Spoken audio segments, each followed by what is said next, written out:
So Krishna has said that a major drawback for me in Google Meet is we have two major email providers, Microsoft and Google.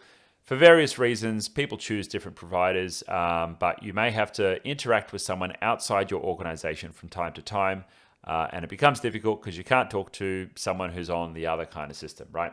And, I get this challenge. We work with different businesses all over the world. Thankfully, most people are interested in making the switch to Google in our line of work. But, from time to time, we talk to our accountant or we talk to our lawyers or someone else who's using the Microsoft ecosystem, and that can really be a challenge. Now, I could talk about this for probably hours, talking about, how you manage documents, how you manage sharing things in Google Drive. But I want to first address your specific question, which is around chat and access to different meeting styles as well.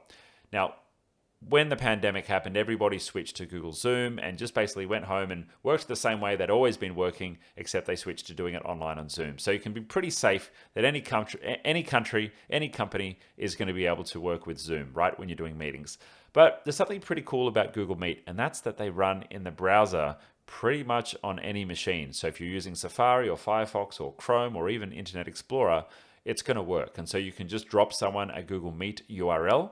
And with that Google Meet URL, bang, they can be straight into the meeting. Super simple, no messing around. So that's one of the advantages of using Google Meet is for the most part, pretty much anyone can join. Now, if you've got someone who is, maybe of elderly demographic, and the first time they log into Meet, they've got to, allow access to the microphone, allow access to the video camera, and all those kind of like first setup things. It can be a little bit cumbersome. And so if you are, for example, a recruitment business and, you're connecting with new people all the time and they're not regular contacts, then you may want to choose to err on the side of using something that more people have access to, like Zoom. But there are some pretty big advantages to going all Google in your business, and that's why we thoroughly encourage it. When you have access to Google Meet, you can click one button and hit record, and it's automatically going to pop that recording into your Google Drive folder. Zoom doesn't do that. Every time you close Zoom, and it's got to render the recordings, and then you've got to remember to upload them, and it just turns into a bit of a mess. For your staff, are they going to remember to upload them every single time? You don't even know. Are you backing up their local computers if they're not Chromebooks? You don't even know. And so my recommendation is, if you can get away with it, to persist with using Google Meet. Now, if you're in the kind of industry where people are using their mobile phones all the time and they've got to download a different app, well, that might get a little bit more challenging. And so in that case, you may choose to err on the side of something that's, more, kind of user-friendly because people have the familiarity factor with it.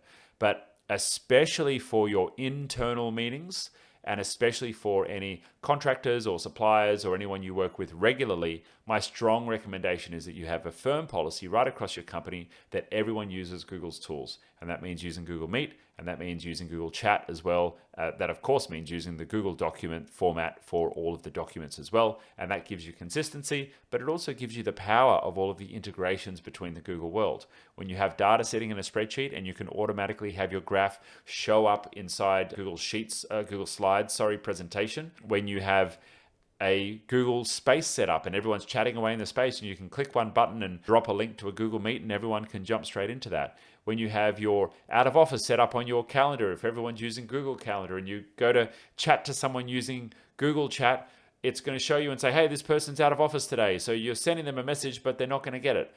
Slack can't do that. Zoom can't automatically, my G word is going off in the background there.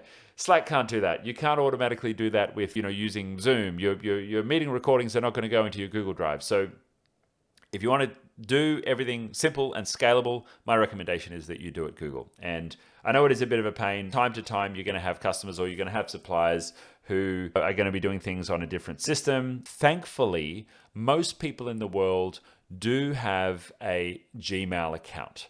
And so if you've got, for example, a set of contractors and those contractors need access to a Google Drive folder, or you want to put all your contractors into one chat room, most people are going to have a Gmail account and you can add them to one security group inside your Google admin. And in that security group, then you can add them to the space and that will give them access to it. It's not a perfect system, but that's about the best that you can do. Don't forget to like and subscribe if you enjoyed this content, and if you need more help with your Google Workspace account, there's 4 ways that we can help. Number 1, join our free community group where others in the community help support each other with their Google Workspace accounts, and I'm in there from time to time answering questions as well. Number 2, take advantage of our free transfer in offer to get a bunch of additional value for your Workspace account just for transferring your billing over to itGenius. Number 3, you can take advantage of a free consultation if you qualify, or an IT systems check and audit for everything technology in your business. And number 4, if you need help right now, you can either join our Concierge program or book a one-time fix-it service to get support from our professional support team for everything Workspace and the Google ecosystem. See you in the next one.